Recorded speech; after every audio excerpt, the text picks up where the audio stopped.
आप सभी का हमारे YouTube चैनल एम के स्टडी में स्वागत है। दोस्तों, अगर आप हमारे चैनल पर नए आए हैं तो चैनल को सब्सक्राइब करें और बेल आइकन को प्रेस कर ऑल नोटिफिकेशन पर क्लिक करें, जिससे हमारे चैनल पर आने वाली प्रत्येक नई वीडियो आप तक पहुंचती रहेगी। हेलो दोस्तों, तो आप सब कैसे हैं? आई होप कि सब अच्छे होंगे। दोस्तों, आज हम पढ़ने वाले हैं क्लास 10th विज्ञान विषय के टॉपिक प्रकाश संश्लेषण क्रिया के बारे में। ये प्रकाश संश्लेषण क्रिया हमारे चैप्टर 6 के अंतर्गत आती है, बायोलॉजी पोर्शन में। दोस्तों, हम आज प्रकाश संश्लेषण क्रिया को बहुत ही आसान तरीके से समझेंगे। सबसे पहले हम समझते हैं, इसकी परिभाषा लिखते हैं, जिसके लिए हम नोट्स भी तैयार कर सकें। प्रकाश संश्लेषण क्या होता है? एक जैव रसायन क्रिया होती है। जैव रसायन क्रिया होती है जिसके द्वारा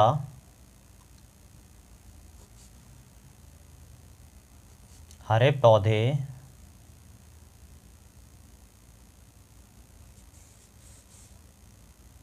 सूर्य का प्रकाश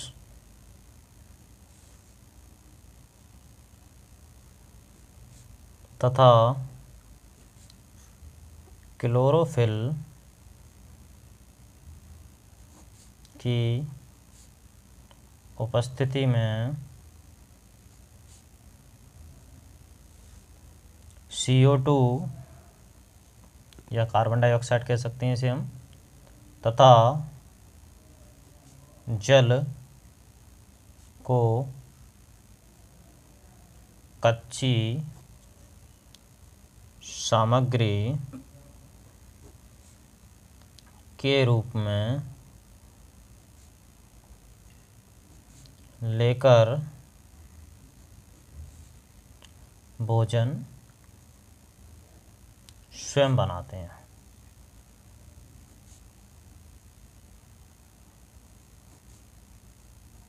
भोजन स्वयं बनाते हैं। दोस्तों, इस परिभाषा को हम चित्र के माध्यम से बहुत ही आसान तरीके से समझते हैं कि इसमें कहा जा रहा है प्रकाश संश्लेषण क्या है? एक जैव रसायन क्रिया होती है। कैसी होती है? एक जैव रसायन, क्योंकि जीवों के अंतर्गत तो होती है। और रसायन अभिक्रिया किसे कहते हैं? यानी रसायन अभिक्रिया उसे कहा जाता है जिसमें कोई भी पदार्थ नया चेंज हो जाए और पुनः उसी अवस्था में ना लौट पाए, उसे रसायन अभिक्रिया कहते हैं। यानी कुछ नया बन जाए। तो इसमें क्या होता है? कुछ नया ही तो बनता है। खाना क्या है? नया ही बनता है। तो प्रकाश संश्लेषण कैसी है? एक जैव रसायन क्रिया होती है जिसके द्वारा क्या होता है? हरे पेड़ पौधे, ये क्रिया होती है ना, हरे पेड़ पौधों के अंतर्गत ही होती है। हरे पेड़ पौधे क्या करते हैं? हरे पेड़ पौधे सूर्य के प्रकाश तथा क्लोरोफिल की उपस्थिति में, ये क्लोरोफिल कहाँ पाया जाता है? क्लोरोफिल दोस्तों इन पत्तियों में पाया जाता है। हरी पत्तियों में आपको देखने को मिलेगा, लेकिन इन्हें नग्न आँखों से नहीं देख सकते हैं अपन। इन्हें कैसे देख पाएंगे? इनको देखने के लिए हमें सूक्ष्मदर्शी की ज़रूरत पड़ेगी। तो क्या हुआ? हरे पेड़ पौधे सूर्य के प्रकाश की उपस्थिति में और क्लोरोफिल दोनों की उपस्थिति में क्या करेंगे? CO2 और जल को कच्ची सामग्री के रूप में लेते हैं। अब CO2 तो आप जानते हैं, पौधे क्या करते हैं? CO2 को लेते हैं। क्या करते हैं? CO2 को लेते हैं। और जल को कच्ची जल, तो जल कहाँ मिलेगा? यहाँ पे जड़ों में। कहाँ से जाएगा? जड़ों से जाएगा। जल और खनिज पदार्थ। फिर से रिपीट करते हैं हम कि हरे पेड़ पौधे, ये हरे पेड़ पौधे क्या करते हैं? सूर्य का प्रकाश और इन पत्तियों में पाए जाने वाला क्लोरोफिल, इसकी उपस्थिति में CO2 और जल दोनों को कच्ची सामग्री के रूप में लेते हैं और बनाते हैं भोजन। भोजन में कार्बोहाइड्रेट बनता है आपका, और ऑक्सीजन गैस भी रिलीज होती है। इसको हम इसके समीकरण के द्वारा समझते हैं कि इसमें मैंने क्या कहा अभी कि CO2 और जल किसकी उपस्थिति में?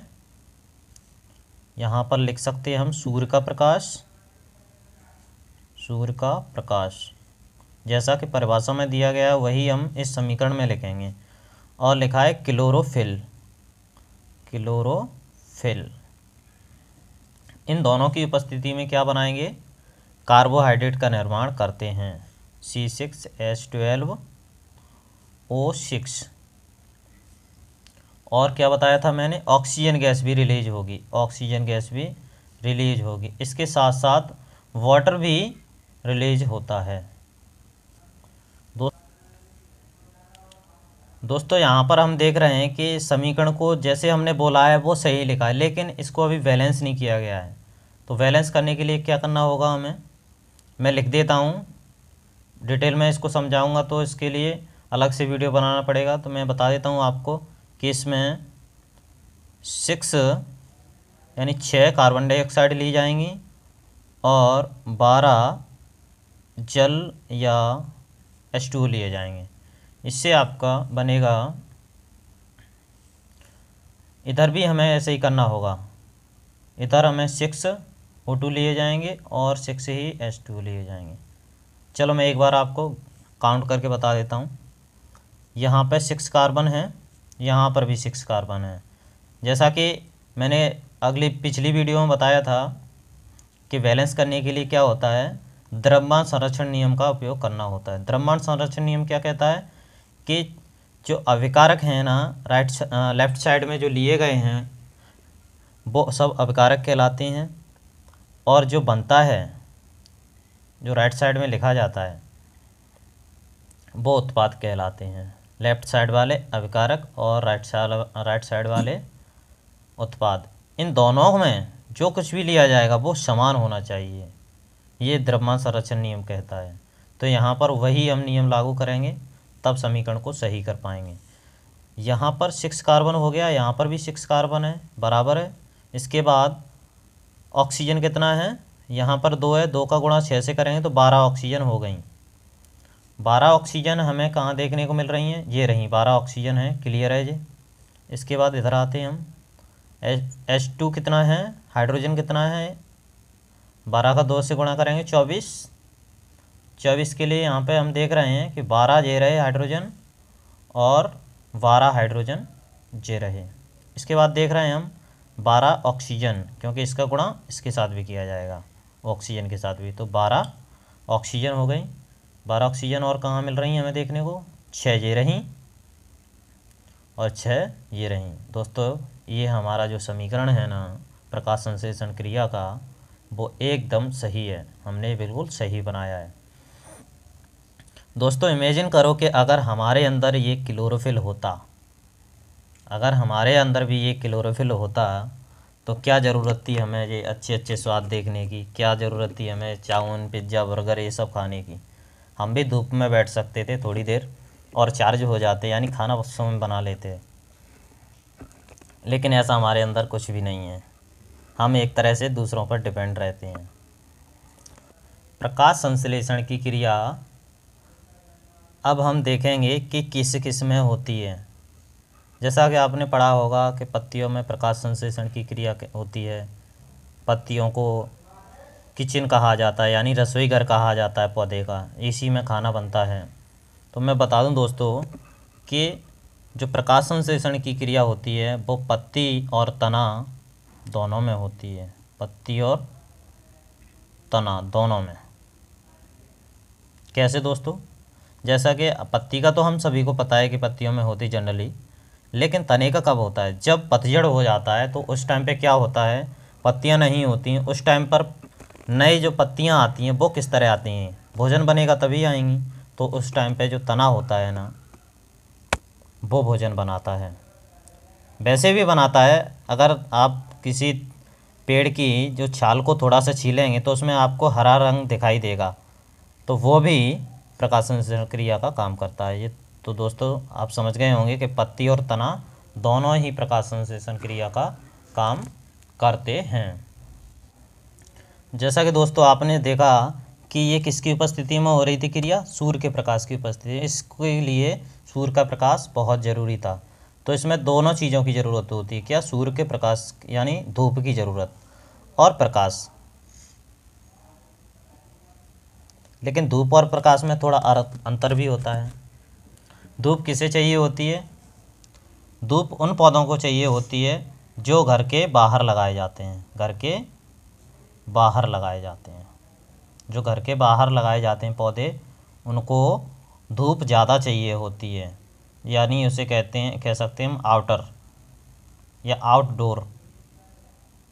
आउटडोर जो पौधे होते हैं ना, प्लांट, उनको धूप की ज़्यादा ज़रूरत होती है। अब प्रकाश यानी कम प्रकाश या कम धूप की ज़रूरत किसे होती है? थोड़े से ही प्रकाश से काम चला लेगा, धूप से काम चला लेगा। जैसे शाम का समय हो तब भी वो प्रकाश लेकर के अपनी क्रिया को कर सकता है, अपना भोजन स्वयं बना सकता है।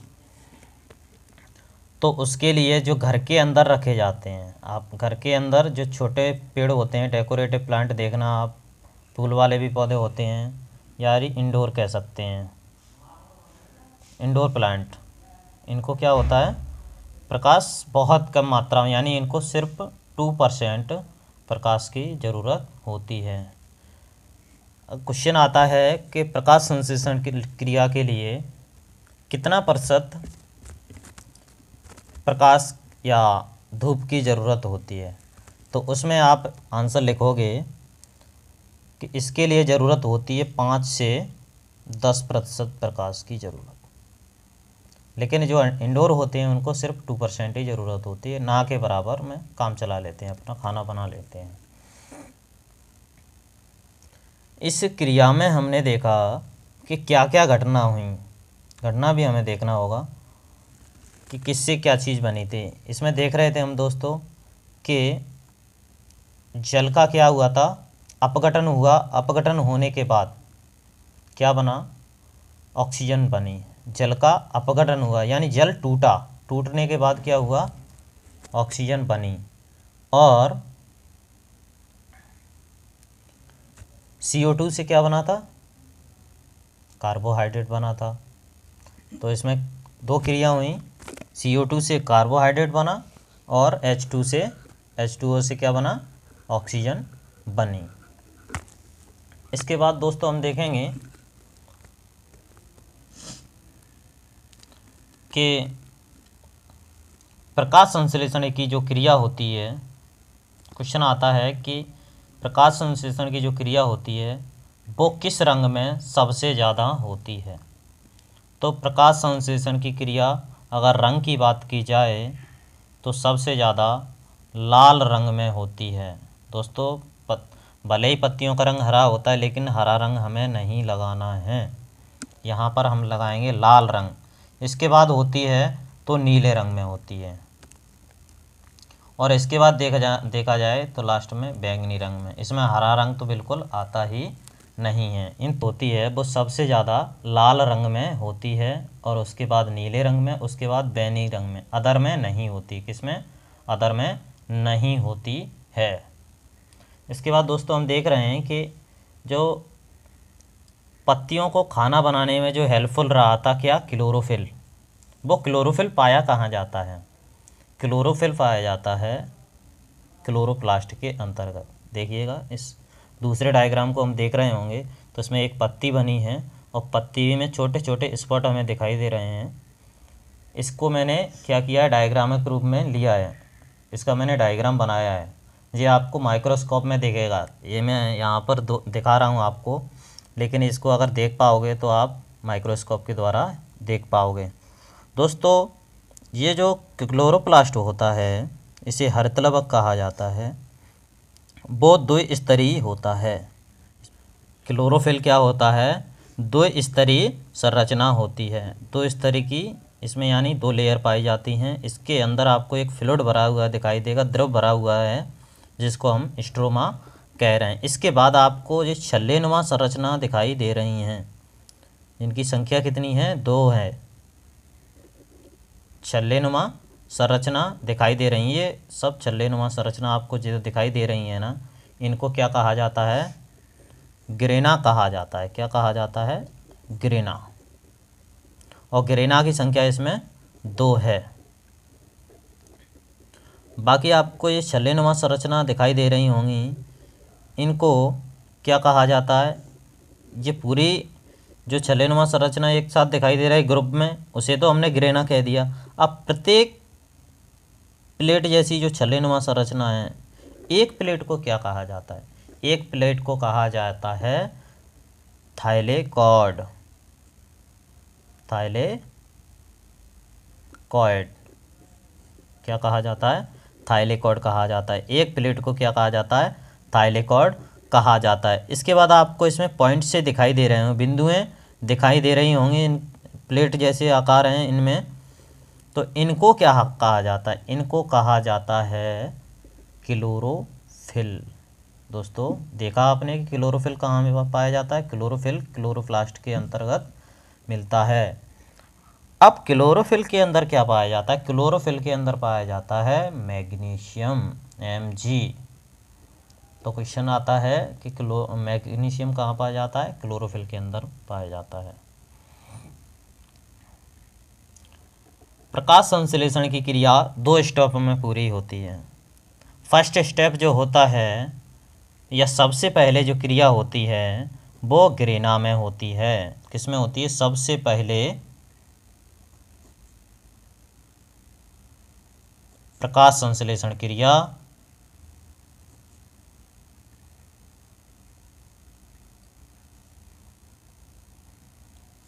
किस में होती है?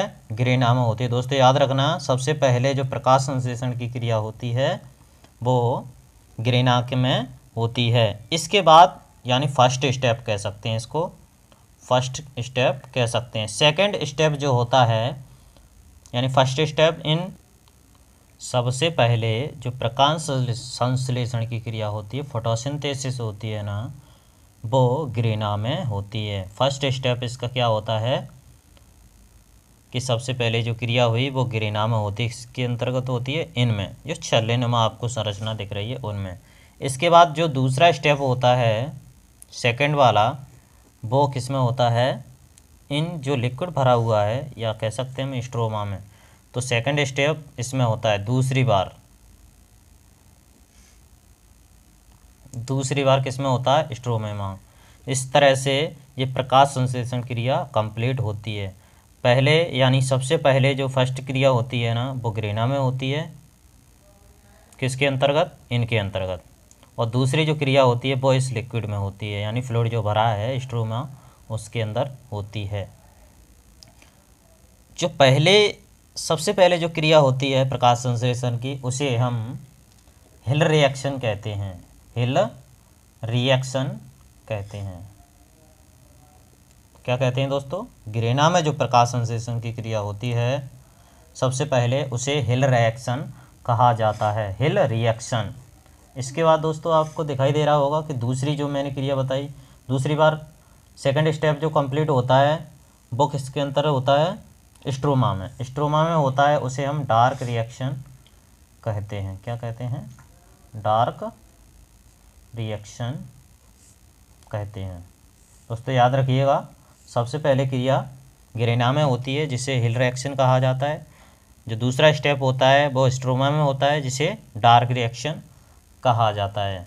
इस तरह से हम दोस्तों प्रकाश संश्लेषण क्रिया को यहाँ पर बिल्कुल अच्छी तरह से कंप्लीट कर चुके। बेसिकली मैंने आपको सारी चीज़ें बता दी हैं, क्वेश्चन भी मैंने आपको बता दिए जो ज़्यादातर एग्जामों में पूछे जाते हैं। एक बार फिर से इसको रिवाइज कर लेते हैं कि जो प्रकाश संश्लेषण की क्रिया होती है वो जैव रसायन क्रिया होती है। ये किसकी उपस्थिति में होती है? सूर्य का प्रकाश और क्लोरोफिल की उपस्थिति में। कहा जाए कि जो कार्बोहाइड्रेट बनता है वो किससे बनता है? तो कार्बनिक जो पदार्थ है या कार्बोहाइड्रेट है वो CO2 के अपचयन से बनता है। और जो ऑक्सीजन रिलीज होती है वो किसके द्वारा रिलीज होती है? तो इस H2O के किससे? H2O के टूटने से होती है। किसके टूटने से? H2O के टूटने से क्या ऑक्सीजन बनती है। अब इसके बाद आता है कि प्रकाश संश्लेषण की क्रिया किस रंग में ज़्यादातर होती है? तो सबसे ज़्यादा लाल रंग में होती है, फिर उसके बाद नीले में, बैंगनी में। आपको सबसे ज़्यादा लाल रंग ही उसमें दिखाई देगा, तो लाल रंग को ही आप टिक कर। इसके बाद दोस्तों एक और क्वेश्चन है कि जो प्रकाश संश्लेषण की क्रिया होती है वो सबसे पहले, यानी 2 स्टेपों में, अभी मैंने बताई 2 स्टेप में पूरी होती है। तो सबसे पहले ग्रेना में होती है जिसे हिल रिएक्शन कहा जाता है। जो दूसरा स्टेप है वो किस में होता है, स्ट्रोमा में, लिक्विड में, तो जिसे डार्क रिएक्शन कहा जाता है। ये मैंने आपको क्लियर बता ही दिया। मैग्नीशियम कहाँ पाया जाता है, क्लोरोफिल में पाया जाता है। इस तरह से हम प्रकाश संश्लेषण क्रिया या फोटोसिंथेसिस क्रिया को पढ़ चुके। ये किस में होती है, सबसे ज़्यादा हरे पेड़ पौधों में होती है। इसके द्वारा क्या होता है, पौधे अपना भोजन स्वयं बना लेते हैं। आई होप कि दोस्तों आपको वीडियो समझ में आई होगी। Thank you so much. जय हिंद, जय भारत।